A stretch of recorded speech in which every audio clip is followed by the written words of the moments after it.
Aku sempat berpikir calon suamiku adalah pria paling tulus yang pernah kutemui. Meski gajinya hanya 5 juta rupiah sebulan, ia selalu berkata akan membahagiakanku apapun keadaannya. Bahkan saat pertama kali kubawa menemui ayahku yang sedang duduk santai di serambi masjid sebuah perusahaan otomotif dengan baju koko dan sarung sederhana, ia terlihat begitu sopan. Tapi semua berubah setelah ayah membantunya mendapatkan pekerjaan dengan jabatan tinggi di perusahaan itu. Baru beberapa hari gaji pertamanya yang jumlahnya sangat fantastis masuk rekeningnya, calon mertuaku tiba-tiba membatalkan akad nikah sambil menghina keluargaku habis-habisan. Mereka sama sekali tidak tahu bahwa sejak hari pertama, semua yang mereka alami hanyalah bagian dari ujian yang disusun ayahku. Dan ketika ayah akhirnya turun tangan sendiri, tidak ada satupun dari mereka yang siap menghadapi kenyataan yang selama ini disembunyikan. Ternyata, sebelum masuk inti dari kisah video ini, buat yang sudah subscribe dan like saya doakan kalian sehat dan diberi rezeki berlimpah ruah. Komen dari kota mana Anda berasal. Semoga bermanfaat dan ada hikmah yang bisa kita ambil bersama. Tonton videonya sampai habis. Namaku Firda. Kalau ada satu hal yang paling sering membuatku tersenyum sekaligus khawatir, itu adalah kebiasaan ayahku yang selalu tampil sangat sederhana. Padahal beliau memiliki segalanya. Rumah kami nyaman, hidup kami berkecukupan, dan hampir semua orang penting di kota mengenalnya. Tapi di luar rumah, ayah lebih suka memakai baju koko putih, sarung kotak-kotak, sandal jepit, dan peci hitam sederhana. Beliau selalu berkata, kekayaan yang dipamerkan hanya akan mengundang orang yang mencintai harta, bukan orang yang mencintai keluarga. Dulu aku menganggap nasihat itu berlebihan. Sampai akhirnya aku benar-benar merasakan sendiri arti dari semua ucapan ayah. Hari itu menjadi hari yang tidak akan pernah kulupakan. Saat itu aku sudah hampir 1 tahun menjalin hubungan dengan Fadil. Ia bekerja sebagai karyawan swasta dengan gaji sekitar 5 juta rupiah setiap bulan.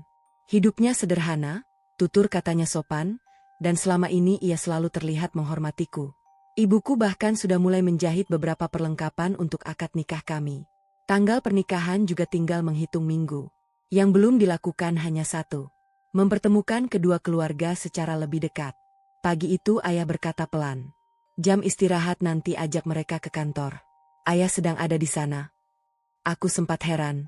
Biasanya kalau ada tamu penting, ayah akan menerima mereka di rumah. Kenapa kali ini justru di kantor? Namun aku tidak banyak bertanya. Menjelang siang, aku menjemput Fadil dan ibunya, Bu Anik. Sepanjang perjalanan, Bu Anik tampak banyak bertanya. Ayahmu kerja di bagian apa, Firda? Aku hanya tersenyum. Nanti juga ketemu, Bu. Beliau mengangguk kecil, meski wajahnya terlihat seperti sedang menebak-nebak. Tidak lama kemudian, mobil kami memasuki kawasan perusahaan otomotif terbesar di kota. Gedung-gedung tinggi berdiri megah. Area parkir dipenuhi kendaraan keluaran terbaru. Puluhan truk keluar masuk membawa komponen produksi. Fadil tampak kagum. Perusahaan ini besar sekali. Aku tersenyum. Iya. Bu Anik ikut mengangguk. Kalau kerja di sini pasti enak. Aku hanya membalas dengan senyum tipis. Mobil berhenti. Aku mengajak mereka berjalan menuju area masjid yang berada di tengah kompleks perusahaan. Jam menunjukkan pukul 12 lewat sedikit. Suasana sangat ramai. Para karyawan baru selesai salat zuhur. Sebagian duduk di taman. Sebagian lagi makan siang. Angin siang bertiup cukup sejuk. Di serambi masjid, aku langsung melihat ayah. Beliau sedang duduk santai sendirian. Baju koko putih yang biasa beliau pakai terlihat sangat sederhana. Sarung kotak-kotak dililit rapi. Di sampingnya hanya ada segelas teh hangat yang mulai mendingin. Beliau tampak menikmati suasana tanpa sedikit pun terlihat seperti orang yang memiliki perusahaan sebesar itu. Begitu melihat kami datang, ayah berdiri sambil tersenyum hangat. Alhamdulillah, akhirnya sampai juga. Aku langsung mencium tangan ayah. Fadil dan Bu Anik ikut menyalami beliau. Belum sempat kami duduk, beberapa karyawan melewati serambi. Mereka satu persatu menghampiri ayah. Assalamualaikum, Pak. Sehat terus ya, Pak. Mohon doanya. Ayah hanya membalas dengan senyum yang selalu membuatku tenang. Waalaikumsalam. Semoga pekerjaan kalian dimudahkan. Aku memperhatikan wajah Bu Anik. Beliau mulai mengamati ayah dari ujung kepala sampai kaki. Tatapannya kemudian beralih ke beberapa karyawan yang terus menyalami ayah dengan penuh hormat. Beliau tampak seperti sedang menyusun kesimpulan sendiri. Tak lama kemudian, saat ayah sedang berbincang dengan Fadil, Bu Anik sedikit mendekat kepadaku. Dengan suara yang sangat pelan, ia berbisik. "Firda?" "Iya, Bu. Ayahmu ini pengurus masjid kantor ya?" Aku sedikit terdiam. Belum sempat menjawab, aku melihat ayah melirik ke arahku sambil tersenyum tipis. Beliau menggeleng pelan. Isyarat itu sangat jelas. "Jangan jelaskan apapun." Aku akhirnya hanya tersenyum. Mungkin ibu bisa mengenal ayah lebih lama nanti. Jawabanku justru membuat Bu Anik semakin yakin dengan dugaannya. "Oh pantes." Beliau mengangguk pelan. Orangnya memang sederhana. Aku hanya menunduk. Entah kenapa, dadaku mulai terasa tidak enak. Percakapan terus berlanjut hampir 30 menit. Ayah lebih banyak bertanya tentang pekerjaan Fadil, cita-citanya, dan bagaimana ia membangun rumah tangga nanti. Semua pertanyaan itu dijawab Fadil dengan cukup baik. Ia mengatakan ingin bekerja keras, ingin menjadi suami yang bertanggung jawab, dan ingin membahagiakanku. Ayah mendengarkan semuanya tanpa memotong sedikit pun. Sesekali beliau hanya mengangguk. Sampai akhirnya ayah berkata santai, "Fadil?" "Iya, Pak. Kebetulan perusahaan ini sedang membuka posisi manajerial." Fadil tampak terkejut. "Benarkah, Pak?" Ayah tersenyum. "Kalau kamu berminat, nanti ayah coba sampaikan ke bagian HR." Mata Fadil langsung berbinar. "Serius, Pak?" "Insya Allah." Belum sempat Fadil mengucapkan terima kasih, Bu Anik lebih dulu tersenyum. "Kalau cuma menyampaikan siapa saja bisa, Pak. Nanti diterima atau tidak kan tergantung perusahaan." Nada bicaranya terdengar sopan. Tetapi entah kenapa, ada sesuatu yang membuatku merasa kurang nyaman. Ayah sama sekali tidak tersinggung. Beliau hanya mengangguk pelan. "Iya. Semoga ada jalan terbaik." Setelah berpamitan, kami meninggalkan kawasan perusahaan. Sepanjang perjalanan pulang, Fadil tampak bersemangat. Ia terus membicarakan kemungkinan bekerja di perusahaan besar itu. Sementara Bu Anik beberapa kali berkata bahwa kami tidak boleh terlalu berharap hanya karena seseorang mengenalkan lowongan pekerjaan. Aku hanya duduk diam memandang keluar jendela. Entah mengapa, aku merasa ayah sedang merencanakan sesuatu. Sesuatu yang bahkan belum bisa kutebak. Dan aku sama sekali tidak menyangka. Pertemuan sederhana di serambi masjid siang itu ternyata menjadi awal dari ujian terbesar dalam hidupku. Sekaligus awal kehancuran orang-orang yang baru saja menilai ayahku hanya dari pakaian yang beliau kenakan. 3 hari setelah pertemuan di serambi masjid, hidupku masih berjalan seperti biasa. Aku sama sekali tidak menanyakan apakah ayah benar-benar sudah menyampaikan lamaran Fadil ke bagian HR perusahaan itu atau belum. Aku mengenal ayah dengan sangat baik. Kalau beliau sudah berkata akan mengusahakan sesuatu, berarti beliau memang sudah memiliki rencana. Dan selama bertahun-tahun, aku belajar untuk tidak pernah mendesak beliau menjelaskan semuanya. Sore itu, saat aku sedang membantu ibu menyiram tanaman di halaman rumah, ponselku berdering. Nama Fadil muncul di layar. Begitu kuangkat, suaranya terdengar bergetar. "Firda, aku diterima." Aku tersenyum. "Alhamdulillah." "Bukan cuma diterima.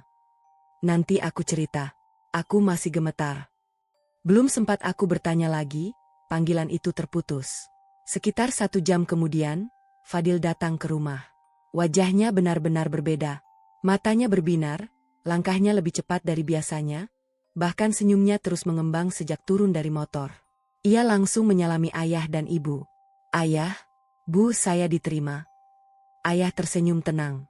"Alhamdulillah." Fadil kemudian mengeluarkan map berwarna biru dari tasnya. Tangannya masih terlihat gemetar ketika menyerahkannya kepadaku. Aku membuka surat itu perlahan. Di bagian atas tertulis nama perusahaan otomotif tempat ayah bekerja. Lalu mataku berhenti pada satu kalimat. Manager Operational Development. Aku spontan menoleh ke arah Fadil. "Mas, ini posisi manajer?"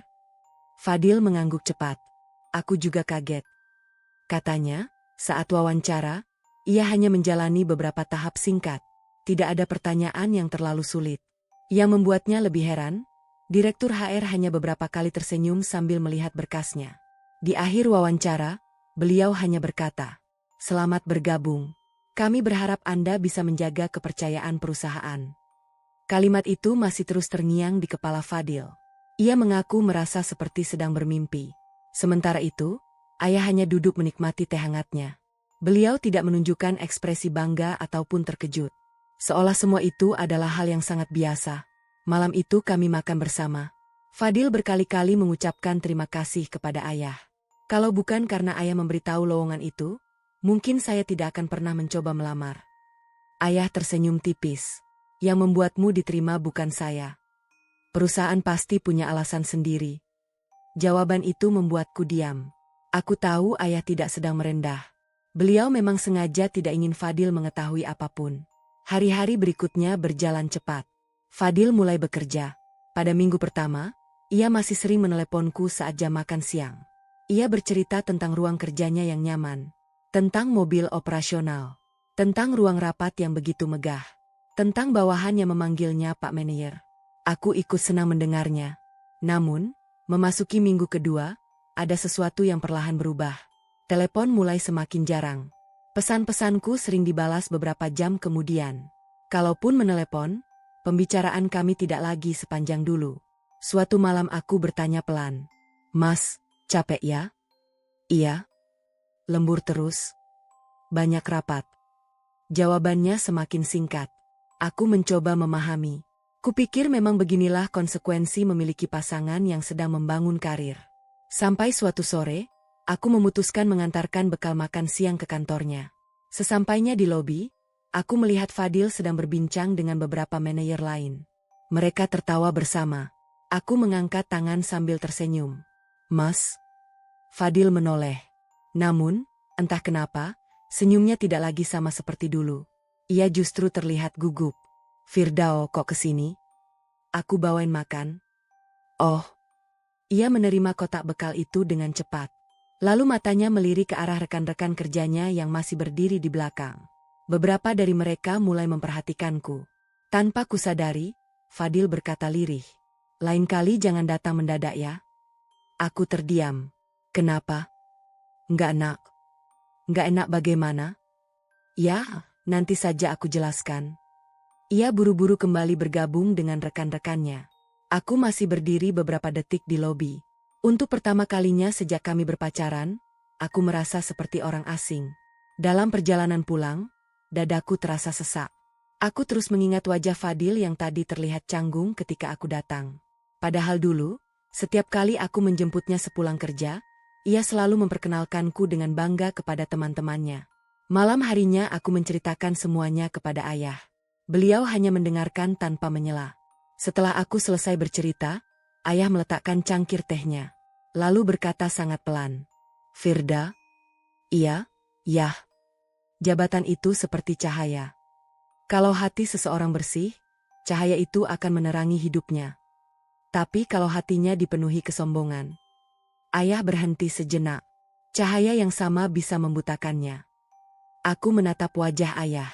Entah mengapa, kalimat itu membuat bulu kuduku meremang. Karena aku tahu, ayah bukan sedang menebak. Beliau seperti sudah melihat sesuatu yang belum kulihat. Dan tanpa kusadari, ujian yang sebenarnya ternyata baru saja dimulai. Seminggu setelah kejadian di kantor, aku mulai berusaha menghilangkan perasaan tidak nyaman yang terus menggangguku. Aku meyakinkan diriku sendiri. Mungkin Fadil memang sedang menyesuaikan diri dengan lingkungan kerja yang baru. Mungkin beban pekerjaannya memang jauh lebih berat. Aku tidak ingin menjadi calon istri yang mudah curiga. Karena itu, aku memilih mendukungnya sebisaku. Setiap pagi aku masih mengirim pesan penyemangat. Aku juga sering menanyakan apakah ia sudah makan siang atau belum. Namun balasannya semakin singkat. Kadang hanya satu kata, kadang hanya emotikon. Bahkan ada beberapa pesan yang baru dibalas menjelang tengah malam. Aku masih mencoba memahami. Sampai akhirnya hari yang selalu ditunggu setiap karyawan pun tiba. Hari gajian. Pagi itu, Fadil meneleponku dengan suara yang jauh lebih bersemangat daripada biasanya. "Firda, nanti sore kita ketemu." "Ada apa, Mas?" "Aku mau cerita sesuatu." "Baik." Aku mengira ia ingin mengajakku makan malam sebagai bentuk syukur. Namun ternyata dugaanku salah. Sore itu kami bertemu di sebuah kafe. Belum sempat aku duduk, Fadil langsung menyodorkan layar ponselnya. "Lihat ini." Aku memperhatikan angka yang tertera di aplikasi perbankan. Mataku langsung membesar. Nominal yang masuk jauh di luar bayanganku. Bukan hanya gaji pokok. Ada bonus penempatan. Ada tunjangan jabatan. Ada tunjangan kendaraan. Ada tunjangan rumah. Totalnya mencapai angka yang bahkan belum pernah kubayangkan sebelumnya. Aku ikut tersenyum. Alhamdulillah, Mas. Ini rezeki yang luar biasa. Fadil tertawa kecil. Jujur saja, aku sendiri masih nggak percaya. Aku baru kerja beberapa minggu. Tapi penghasilannya sudah seperti ini. Aku menggenggam tangannya.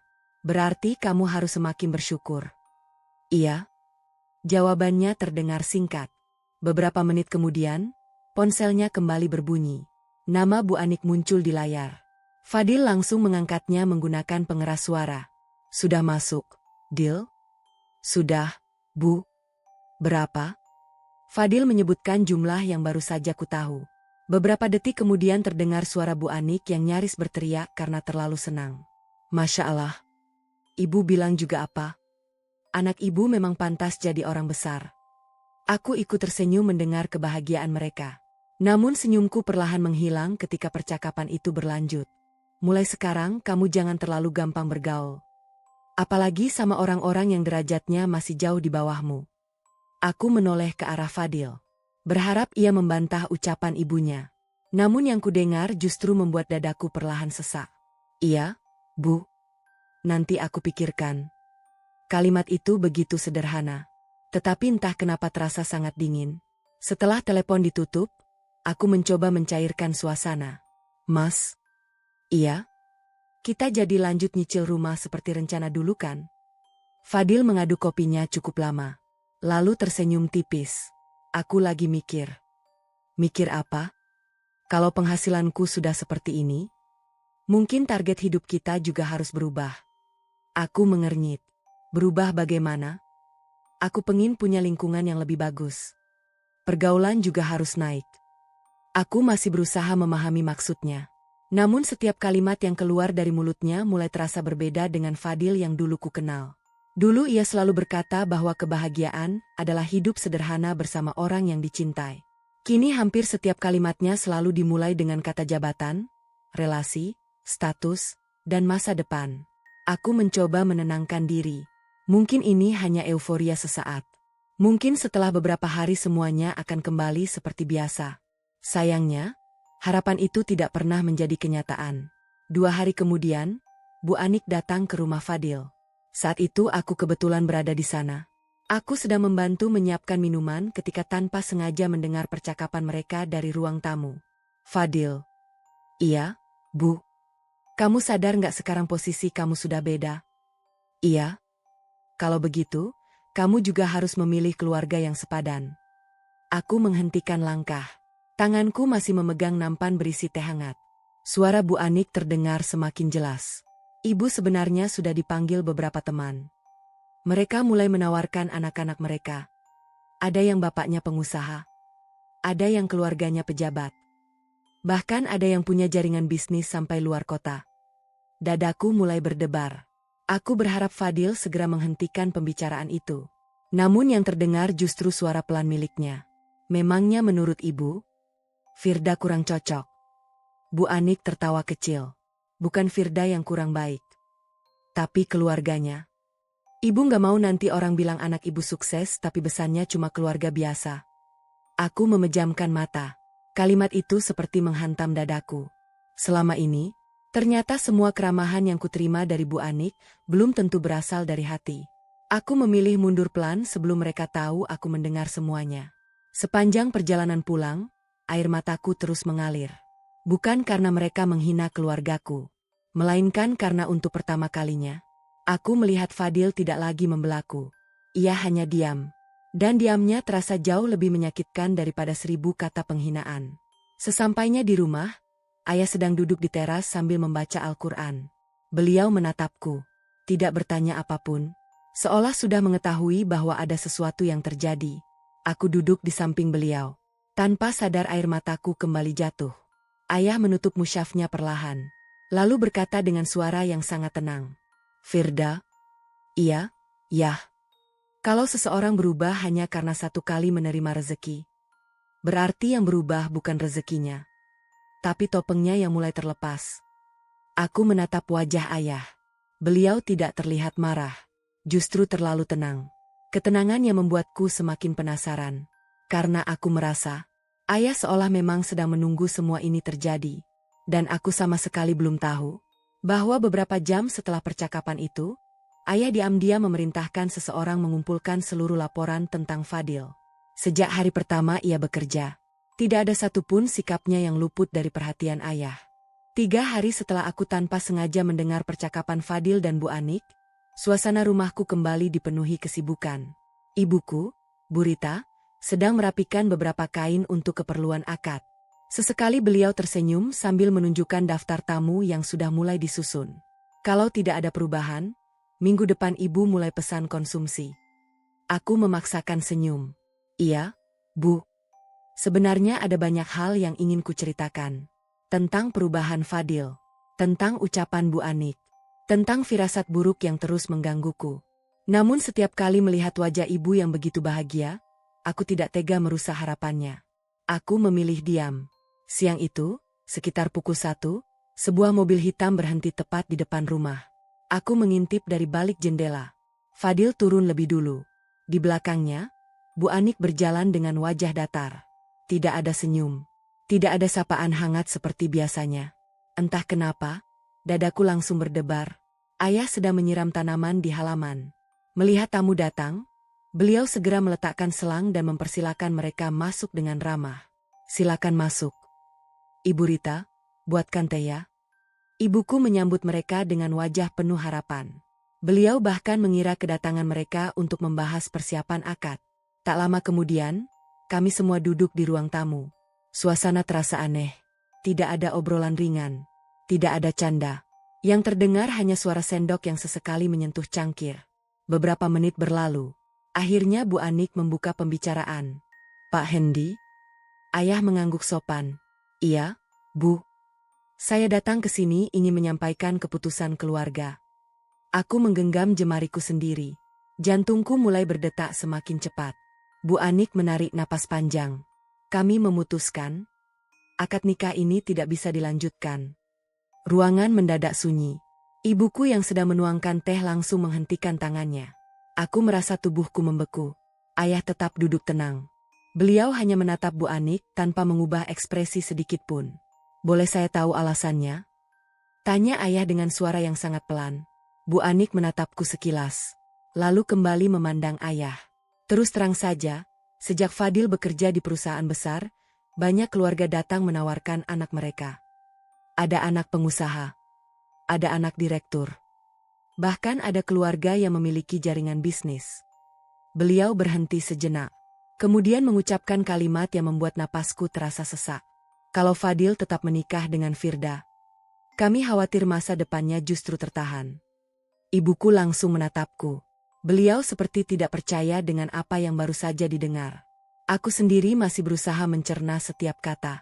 Ayah kembali bertanya dengan nada yang sama tenangnya. Jadi menurut ibu, anak saya tidak pantas mendampingi Fadil.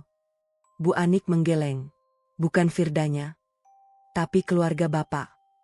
Beliau melirik pakaian sederhana yang dikenakan ayah hari itu. Masih seperti biasanya. Baju koko putih, celana kain longgar, sandal sederhana. Lalu tanpa merasa bersalah, beliau berkata, terus terang saja, kami ingin besan yang bisa membuka jalan untuk masa depan anak kami. Bukan keluarga yang hidup biasa-biasa saja. Aku melihat ibuku mulai menahan air mata. Selama puluhan tahun mendampingi ayah, belum pernah sekalipun ada orang yang merendahkan keluarga kami secara langsung. Aku hampir berbicara, namun ayah perlahan menyentuh lenganku. Isyarat agar aku tetap tenang. Beliau justru tersenyum tipis. Kalau boleh bertanya, apa keputusan ini juga keinginan Fadil? Semua mata langsung tertuju kepada Fadil. Aku berharap, setidaknya kali ini ia akan berdiri membelaku. Mengatakan bahwa ia tetap ingin menikah denganku. Namun harapan itu perlahan hancur. Fadil menundukkan kepala, lalu berkata pelan, saya ikut keputusan ibu. Hanya itu, tidak ada penjelasan. Tidak ada permintaan maaf. Tidak ada usaha mempertahankan hubungan kami. Dadaku seperti diremas. Selama hampir 1 tahun kami membangun mimpi bersama. Ternyata semua bisa runtuh hanya karena angka yang baru beberapa minggu masuk ke rekeningnya. Ibuku tak lagi mampu menahan air mata.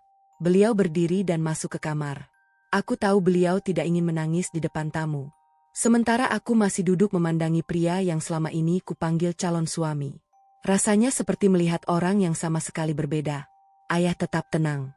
Beliau mengambil map berisi seluruh persiapan akad yang sudah kami susun. Undangan, daftar tamu, rencana catering. Semuanya diletakkan di atas meja. Kalau memang keputusan kalian sudah bulat, kami menghormatinya. Bu Anik terlihat lega. Beliau berdiri sambil merapikan tasnya. Saya senang Bapak bisa mengerti. Sebelum melangkah keluar, beliau masih sempat berkata, semoga Firda nanti juga mendapatkan jodoh yang sesuai dengan keadaan keluarganya. Kalimat itu menjadi penghinaan terakhir yang memenuhi ruang tamu rumahku. Pintu rumah akhirnya tertutup. Mobil mereka perlahan meninggalkan halaman. Suasana mendadak sangat sunyi. Aku tidak mampu lagi menahan air mata. Aku menangis sejadi-jadinya di hadapan ayah. Maafkan Firda, ya? Firda gagal menjaga kepercayaan ayah. Ayah berdiri. Beliau mengusap kepalaku seperti saat aku masih kecil. Lalu berkata dengan suara yang begitu lembut hingga membuat tangisku perlahan mereda. Jangan pernah meminta maaf karena kehilangan orang yang memang tidak ditakdirkan tinggal. Ayah justru bersyukur. Aku mengangkat wajah. Bersyukur? Ayah mengangguk. Iya. Kalau semua ini terjadi setelah kalian menikah, luka yang kamu rasakan akan jauh lebih besar. Aku terdiam. Ayah melangkah menuju ruang kerjanya. Beliau membuka sebuah laci yang selama ini tidak pernah kulihat. Dari dalamnya, ayah mengambil sebuah ponsel lain yang jarang digunakan. Beliau menekan satu nomor. Tidak lama kemudian panggilannya tersambung. Pak Dimas. Suara ayah berubah tegas untuk pertama kalinya. Besok pagi jam 8. Kumpulkan seluruh laporan tentang Fadil. Mulai hari pertama dia bekerja sampai hari ini. Ada tahap berikutnya yang harus kita jalankan. Aku berdiri mematung di depan pintu. Aku tidak tahu laporan apa yang dimaksud ayah. Aku juga tidak tahu rencana apa yang sedang beliau siapkan. Yang ku tahu, nada suara ayah kali ini sangat berbeda. Tenang, namun menyimpan sesuatu yang membuat bulu kuduku merinding. Dan untuk pertama kalinya sejak akad kami dibatalkan, aku mulai percaya bahwa ayah memang belum selesai. Bahkan, semua yang terjadi selama ini mungkin baru permulaan. Malam itu rumah kami terasa jauh lebih sunyi dari biasanya. Ibuku mengurung diri di kamar sejak Bu Anik dan Fadil pulang. Sesekali terdengar suara tangis yang berusaha beliau tahan. Melihat ibu seperti itu, hatiku semakin hancur. Aku terus menyalahkan diriku sendiri. Kalau saja aku lebih peka melihat perubahan Fadil sejak awal, mungkin ibu tidak perlu merasakan malu sebesar ini. Aku duduk sendirian di teras rumah. Angin malam berembus pelan. Namun pikiranku sama sekali tidak bisa tenang. Sekitar pukul 9 malam, ayah keluar membawa 2 gelas teh hangat. Beliau duduk di sampingku tanpa mengucapkan sepatah kata pun. Beberapa menit kami hanya memandangi halaman yang mulai gelap. Lalu ayah menyerahkan 1 gelas kepadaku. Minum dulu. Aku menerimanya pelan. Air mataku kembali menetes.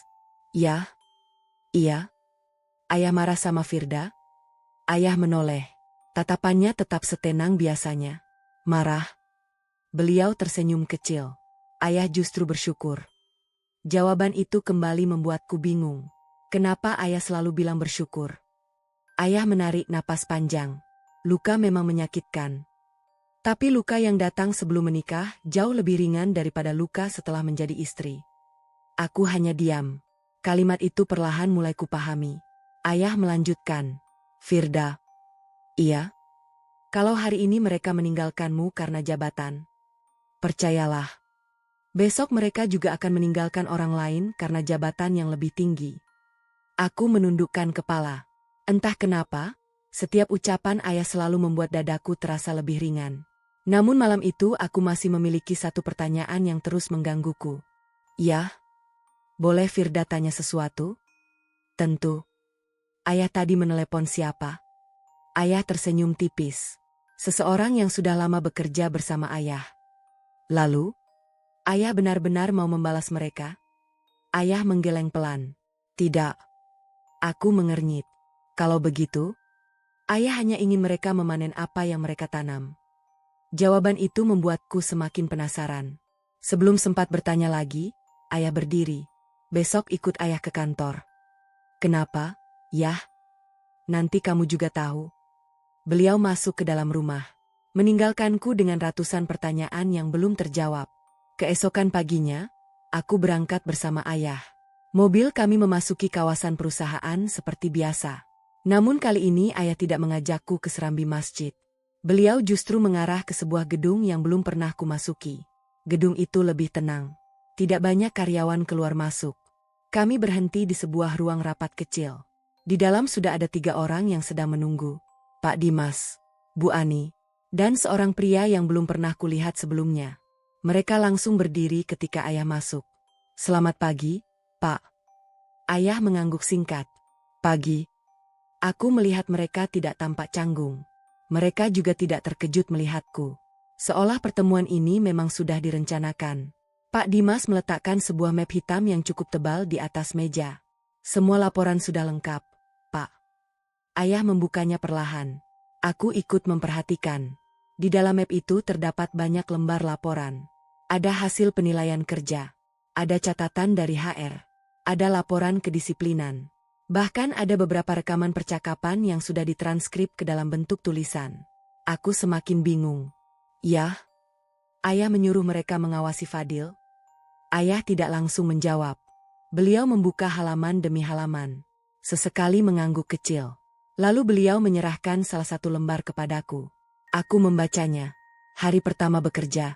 Fadil dipuji karena rendah hati. Hari ketiga. Masih ramah kepada seluruh staf. Hari ke-7, mulai meminta ruang kerja dipindahkan karena merasa posisinya tidak pantas berada dekat supervisor. Hari ke-10, beberapa bawahan melapor bahwa Fadil mulai mudah marah. Hari ke-14, Fadil beberapa kali mengatakan bahwa dirinya akan menjadi pejabat penting perusahaan dalam waktu singkat. Tanganku mulai gemetar. Aku membuka halaman berikutnya. Ada laporan lain. Seorang staf administrasi menuliskan bahwa Fadil pernah berkata, "Aku tidak mungkin selamanya jadi manajer. Orang sepertiku pasti cepat naik." Halaman berikutnya lagi, seorang sopir operasional melaporkan bahwa Fadil mulai meminta diperlakukan seperti direktur. Aku menatap ayah. Beliau masih membaca dengan wajah tenang. Tidak ada sedikit pun rasa puas. Tidak ada senyum kemenangan. Beliau justru terlihat kecewa. Pak Dimas kemudian membuka sebuah tablet. "Pak, masih ada satu rekaman." Ayah mengangguk. Putar. Suara Fadil terdengar memenuhi ruangan. Rekaman itu berasal dari percakapannya dengan salah satu rekan kerja saat makan siang. "Aku beruntung bisa masuk perusahaan ini. Katanya ada orang dalam yang bantu. Tapi sekarang aku sudah berdiri dengan kemampuanku sendiri. Kalau nanti sudah jadi direktur, aku nggak akan kenal lagi sama orang-orang yang dulu hidupnya biasa." Dadaku langsung terasa sesak. Aku hampir tidak mengenali suara pria yang dulu berjanji akan membangun rumah sederhana bersamaku. Ayah mematikan rekaman itu. Ruangan kembali hening. Beberapa detik kemudian beliau berkata pelan. "Masih ada?" Pak Dimas mengangguk. "Ada satu lagi, Pak." "Silakan." Rekaman berikutnya berasal dari telepon Fadil dengan ibunya. Suara Bu Anik terdengar jelas. "Jangan buru-buru nikah. Lihat dulu siapa saja yang mulai mendekat." Fadil menjawab tanpa ragu. "Iya, Bu. Aku juga mulai berpikir begitu." Aku menutup mulutku. Air mataku jatuh tanpa bisa kutahan. Ternyata, semua yang kudengar di rumah Bu Anik beberapa hari lalu bukan sekadar emosi sesaat. Mereka memang sudah merencanakannya. Ayah menutup map itu perlahan. Beliau memandang Pak Dimas dan Bu Ani. "Laporan ini jangan dipakai untuk menjatuhkan siapapun. Tetap simpan. Karena ujian sebenarnya belum selesai." Pak Dimas terlihat heran. "Belum selesai, Pak?" Ayah mengangguk. "Belum." Orang baru benar-benar terlihat wataknya ketika merasa tidak bisa kehilangan apa yang dimilikinya. Aku menoleh ke arah ayah. Aku tidak mengerti maksud kalimat itu. Namun dari sorot matanya, aku tahu satu hal. Ayah sama sekali belum berniat menghukum Fadil. Beliau justru sedang menunggu kesalahan yang jauh lebih besar. Kesalahan yang nantinya tidak akan bisa dibantah oleh siapapun. 2 hari berlalu sejak ayah memeriksa seluruh laporan tentang Fadil. Sejak saat itu, ayah kembali menjalani aktivitas seperti biasa. Pagi-pagi beliau tetap berangkat ke kantor lebih awal. Saat jam istirahat, beliau masih duduk di serambi masjid mengenakan baju koko putih dan sarung kesayangannya. Melihat ayah bersikap setenang itu, aku justru semakin bingung. Kalau memang beliau ingin membalas perlakuan Fadil dan Bu Anik, kenapa tidak segera dilakukan? Kenapa justru terlihat seolah tidak terjadi apa-apa? Sampai akhirnya pada suatu pagi, Pak Dimas datang ke rumah. Beliau menyerahkan sebuah map tipis kepada ayah. "Apa semuanya sudah siap?" tanya ayah. Pak Dimas mengangguk. "Sudah, Pak. Surat panggilannya juga sudah diterima." Aku yang sedang menyapu halaman langsung menghentikan pekerjaanku. "Surat panggilan?" Pak Dimas tersenyum sopan kepadaku. "Besok pagi ada rapat evaluasi manajemen." Aku semakin penasaran. "Evaluasi apa?" Pak Dimas hanya melirik ayah. Ayah mengangguk pelan, seolah memberi isyarat agar tidak menjelaskan apapun. "Besok kamu akan tahu sendiri, Firda." Jawaban itu justru membuat rasa penasaranku semakin besar. Sementara itu, di tempat lain, Fadil sama sekali tidak mengetahui apa yang sedang dipersiapkan. Justru pagi itu ia datang ke kantor dengan wajah yang sangat percaya diri. Beberapa rekan kerja menyapanya. "Selamat pagi, Pak Fadil." Ia membalas sambil menganggukkan kepala. Namun berbeda dengan dulu. Kini ia bahkan jarang berhenti untuk sekadar berbincang dengan staf yang menyapanya. Seolah jabatan membuat langkahnya menjadi lebih tinggi daripada orang-orang di sekitarnya. Saat memasuki ruang kerja, sekretaris divisi menghampirinya. "Pak Fadil." "Iya?" "Bapak diminta hadir besok pagi. Rapat bersama jajaran direksi." Fadil langsung tersenyum lebar. "Direksi?" "Iya, Pak." "Baik." Begitu sekretaris pergi, Fadil segera menyandarkan tubuhnya ke kursi. Dalam benaknya, hanya ada satu kemungkinan. Promosi. Ia bahkan mulai membayangkan dirinya akan dipercaya memimpin divisi yang lebih besar. Siang harinya, ia langsung menelepon Bu Anik. "Bu?" "Iya, Dil. Besok aku dipanggil rapat sama direksi." "Masya Allah." Suara Bu Anik terdengar begitu bersemangat. "Ibu sudah bilang. Kamu memang beda. Baru sebentar kerja saja sudah dilirik direksi." Fadil tertawa kecil. "Aku juga nggak nyangka."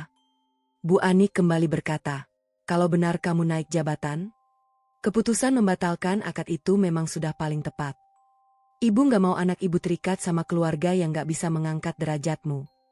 Fadil terdiam beberapa detik, lalu menjawab pelan, "Iya, Bu." Ucapan itu terdengar biasa. Namun bagi orang yang mendengarnya, kalimat itu sudah cukup menunjukkan bahwa tidak ada lagi penyesalan dalam dirinya. Malam harinya, aku melihat ayah duduk sendirian di ruang kerja. Di atas meja hanya ada sebuah map coklat. Tidak terlalu tebal. Namun ayah memandanginya cukup lama. Aku mengetuk pintu perlahan. "Ayah?" "Iya, Nak. Boleh masuk." Ayah mengangguk. Aku duduk di hadapan beliau. "Besok benar ada rapat?" "Iya." "Fadil akan datang?" "Iya." "Terus, ayah juga akan hadir?" Ayah tersenyum. "Tentu." Aku menghela napas. "Berarti besok semuanya akan selesai?" Ayah menggeleng pelan. "Belum." Aku kembali bingung. "Kenapa belum?" Ayah menatapku dengan sorot mata yang begitu teduh. "Firda?" "Iya." Kadang orang tidak belajar saat kehilangan jabatan. Mereka baru belajar ketika mengetahui siapa yang selama ini mereka rendahkan. Aku terdiam. Kalimat itu membuat bulu kuduku merinding. Ayah berdiri. Beliau menutup map di hadapannya. Lalu berkata pelan, "Besok kamu ikut ayah. Tapi ada satu syarat." "Apa, Yah?" "Sampai ayah memberi izin, jangan menyapa ayah di kantor." Aku membelalak. "Maksud ayah?" Ayah tersenyum kecil. "Anggap saja kita belum saling mengenal." Aku semakin tidak mengerti. Namun aku memilih mengangguk. Malam itu aku hampir tidak bisa tidur. Pikiranku dipenuhi berbagai kemungkinan. Apa sebenarnya yang sedang direncanakan ayah? Kenapa beliau masih ingin merahasiakan identitasnya? Dan mengapa beliau justru memintaku berpura-pura tidak mengenalnya? Semua pertanyaan itu terus berputar di kepalaku. Tanpa kusadari, esok pagi akan menjadi hari yang mengubah hidup kami semua. Hari ketika seseorang yang selama ini merasa berada di puncak, akhirnya dipaksa menatap ke bawah. Dan hari ketika sebuah pintu ruang rapat akan terbuka, membawa kenyataan yang sama sekali tidak pernah dibayangkan oleh Fadil maupun Bu Anik. Pagi itu, aku berangkat lebih awal bersama ayah. Sepanjang perjalanan, hampir tidak ada percakapan di antara kami. Ayah tetap mengenakan pakaian yang sama seperti saat pertama kali Fadil dan Bu Anik bertemu dengannya. Baju koko putih, sarung kotak-kotak, peci hitam, sandal kulit sederhana. Kalau melihat penampilannya, tidak ada seorang pun yang akan menyangka beliau adalah pemilik saham terbesar perusahaan otomotif itu. Sesampainya di kantor, ayah menepati janjinya. Beliau turun lebih dulu. Sebelum melangkah, ayah menoleh kepadaku. Ingat pesan ayah. Aku mengangguk. Jangan menyapa ayah sebelum waktunya. Beliau tersenyum tipis.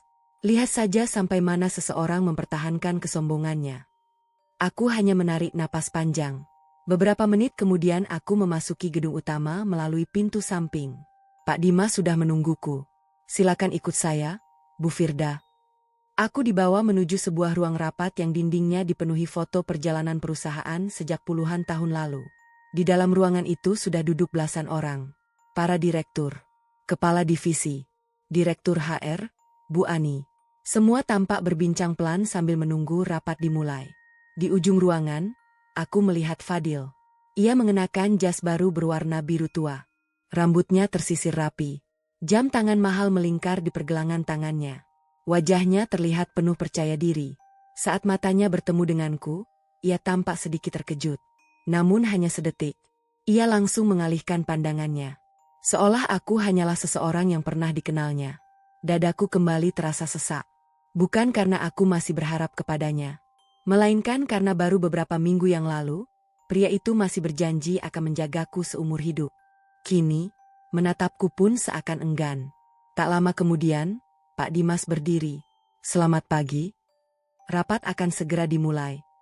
Semua peserta mulai merapikan dokumen masing-masing. Fadil duduk semakin tegak. Sesekali ia membetulkan dasinya.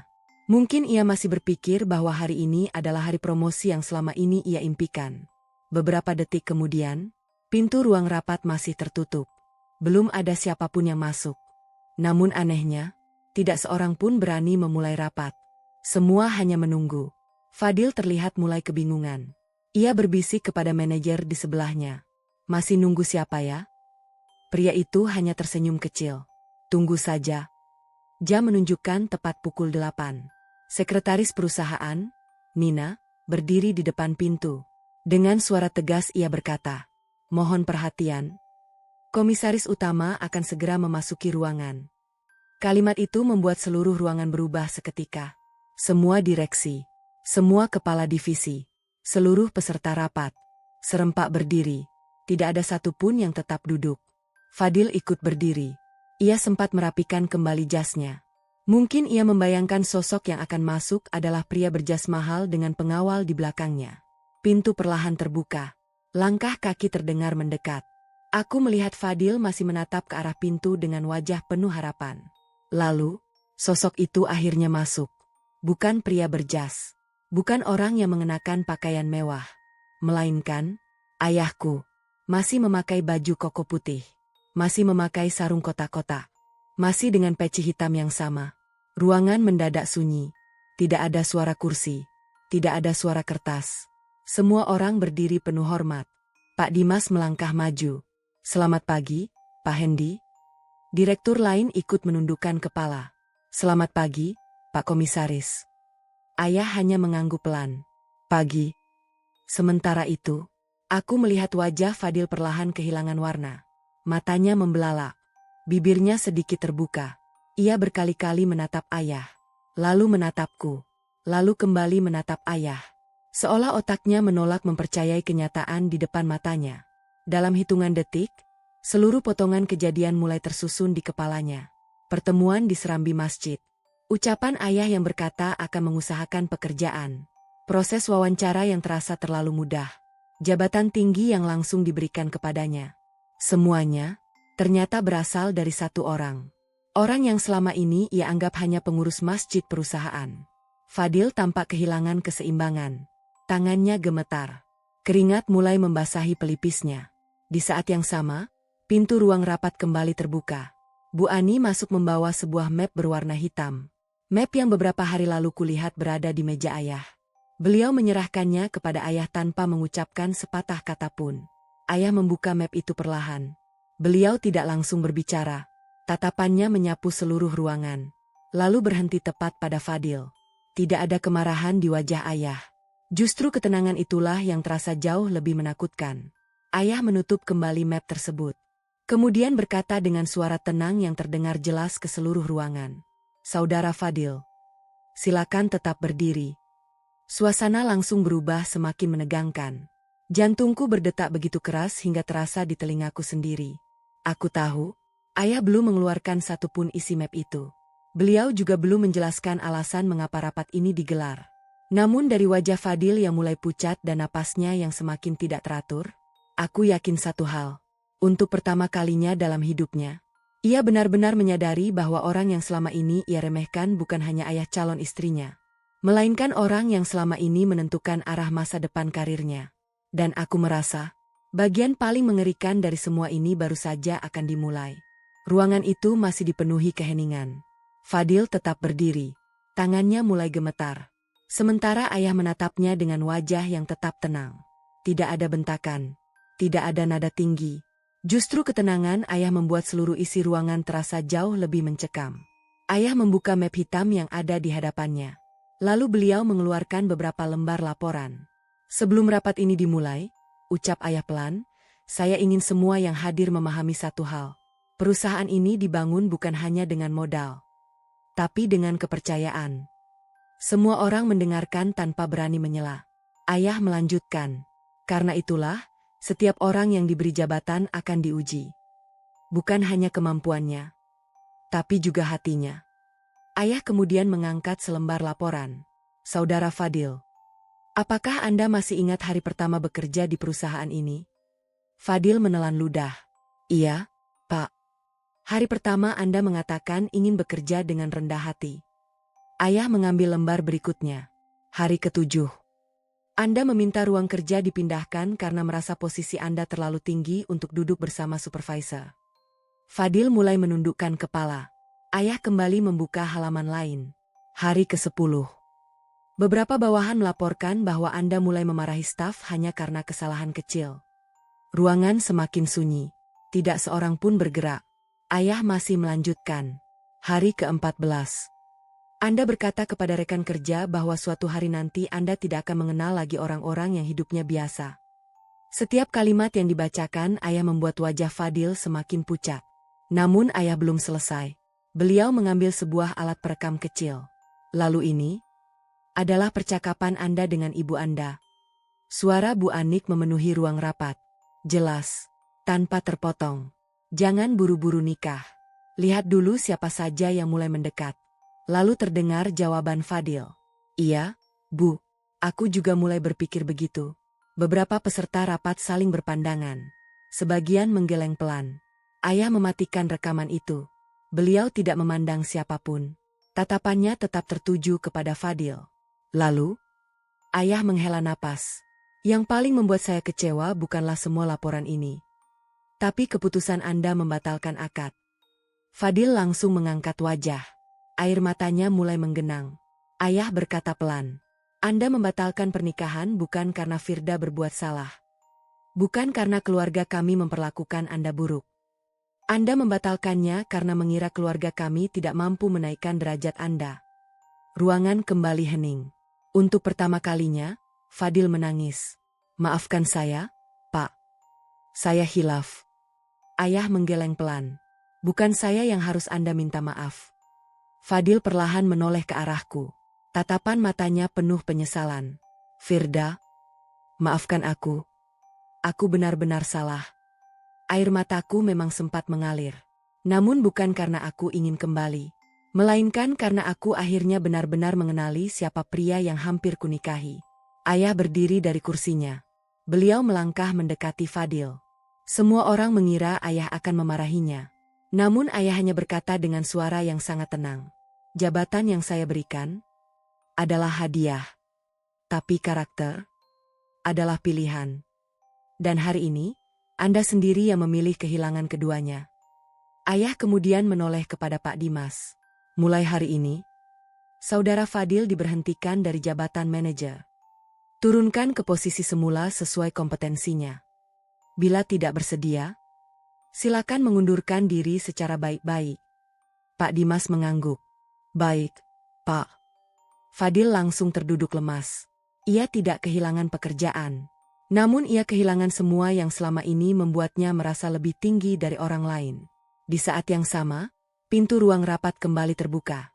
Bu Anik masuk dengan wajah panik. Entah dari mana beliau mengetahui rapat itu. Begitu melihat ayah duduk di kursi komisaris utama, wajahnya langsung memucat. Beliau buru-buru menghampiri ayah. Pak Hendy, saya benar-benar tidak tahu. Tolong maafkan kami. Ayah memandangnya beberapa detik, lalu tersenyum tipis. Saya memang sengaja tidak memberitahu. Karena saya ingin melihat, apakah ibu menghormati seseorang karena akhlaknya, atau karena hartanya. Bu Anik menangis. Beliau mencoba mendekat kepadaku. Firda, kita lanjutkan saja akadnya. Anggap semua ini tidak pernah terjadi. Aku mengusap pelan air mataku. Lalu untuk pertama kalinya sejak hubungan kami berakhir, aku bisa tersenyum dengan hati yang benar-benar tenang. Bukannya ibu pernah bilang, Fadil pantas mendapat keluarga yang bisa mengangkat derajatnya. Sekarang, biarkan Fadil mencari keluarga seperti yang ibu inginkan. Ruangan kembali sunyi. Bu Anik tidak mampu menjawab. Ayah menepuk bahuku dengan lembut. Beliau lalu berkata kepada seluruh peserta rapat. Mulai hari ini, saya ingin semua orang di perusahaan ini mengingat satu hal. Orang miskin bisa menjadi kaya. Orang biasa bisa menjadi pejabat. Tapi orang yang kehilangan rendah hati akan kehilangan segala sesuatu yang paling berharga dalam hidupnya. Aku melangkah keluar dari ruang rapat bersama ayah. Saat melewati serambi masjid, ayah kembali duduk di tempat yang sama. Masih dengan baju koko putih. Masih dengan sarung kesayangannya.